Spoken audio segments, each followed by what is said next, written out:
মা এর রান্নার চ্যানেলে আপনাদেরকে সবাইকে স্বাগতম। আজকে আমি আপনাদের জন্য নিয়ে এসেছি টেস্টি ওরিও চকোবার ঘরেই তৈরি করা রেসিপি। যেহেতু এখন গরমকাল চলছে আর বাচ্চারাও এই ওরিও চকোবার খেতে ভীষণ পছন্দ করবে। আর ইম্পর্টেন্ট কথা হলো, এই আইসক্রিমটি করার জন্য কোনো ওভেন বা মোল্ডেরও প্রয়োজন নেই। ঝটপট ইনস্ট্যান্ট তৈরি হয়ে যাবে এই ওরিও চকোবার। তাহলে চলুন ওরিও চকোবার তৈরি করা শুরু করি। ওরিও চকোবার বানানোর জন্য আমি বাজার থেকে 10 টাকা দামের টোটাল 20 টাকার দুটো ওরিও বিস্কুট কিনে এসেছি। মার্কেট থেকে খুব ইজিলি অ্যাভেলেবল। এখন বিস্কুটটাকে ক্রাশ করে নিচ্ছি। বেলুনের সাহায্যে খুব সহজে ঝটপট ক্রাশ হয়ে যাবে।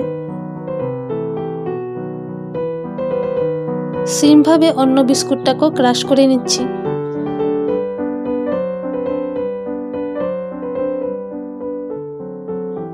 আপনারা দেখতে পাচ্ছেন বিস্কুটগুলো পুরোপুরি গুঁড়ো হয়ে গেছে। এখন কাঁচির সাহায্যে বিস্কুটের প্যাকেটটাকে আস্তে আস্তে কেটে নিচ্ছি। সেমভাবে অন্যটাকেও কেটে নেব।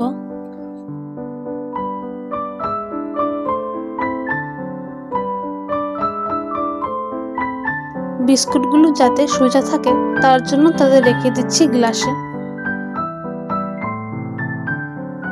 এবার বিস্কুটগুলোতে অ্যাড করব অর্ধেক গ্লাস দুধ।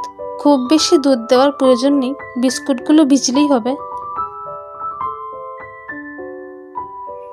এখন আইসক্রিম স্টিকের সাহায্যে দুধটাকে বিস্কুটগুলোর সাথে ভালোভাবে মিশিয়ে দিচ্ছি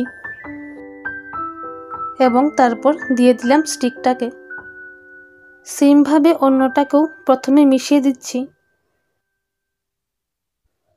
এবং দিয়ে দিলাম স্টিকটা। এখন এগুলোকে 5 থেকে 6 ঘন্টার মতো রেখে দেব ফ্রিজে।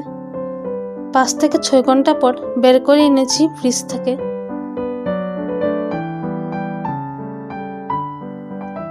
এখন আনমোল্ড করব। প্রথমে কাঁচির সাহায্যে কেটে নিচ্ছি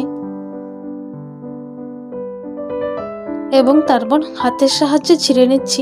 আপনারা দেখতে পাচ্ছেন কি ইয়াম্মি চকলেটি আইসক্রিমটা পুরোপুরি সেট হয়ে গেছে। অন্যটাকেও আনমোল্ড করে নিচ্ছি।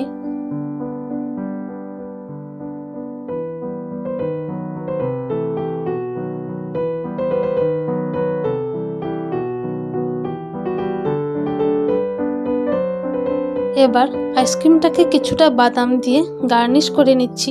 আমি আগেই বাদামগুলোকে ভেজে ছোট ছোট টুকরো করে রেখেছিলাম। খুবই টেস্টি ডিলিশিয়াস এই ওরিও চকোবার এই গরমে আপনারা অবশ্যই বানাবেন। ঝটপট ঘরের কিছু সামান্য উপকরণ দিয়েই ইনস্ট্যান্ট তৈরি হয়ে গেল এই ওরিও চকোবার। ভিডিওটি ভালো লাগলে লাইক, কমেন্ট, শেয়ার এবং সাবস্ক্রাইব করে দেবেন। আর পাশে থাকা বেল আইকনটাকে ক্লিক করে দেবেন। তাতে করে আমাদের বানানো রেসিপি সবার আগে আপনার কাছে চলে যাবে। এমনই আরও অনেক রেসিপি নিয়ে আসবো আপনাদের সামনে। ভালো খান, সুস্থ থাকুন, ধন্যবাদ।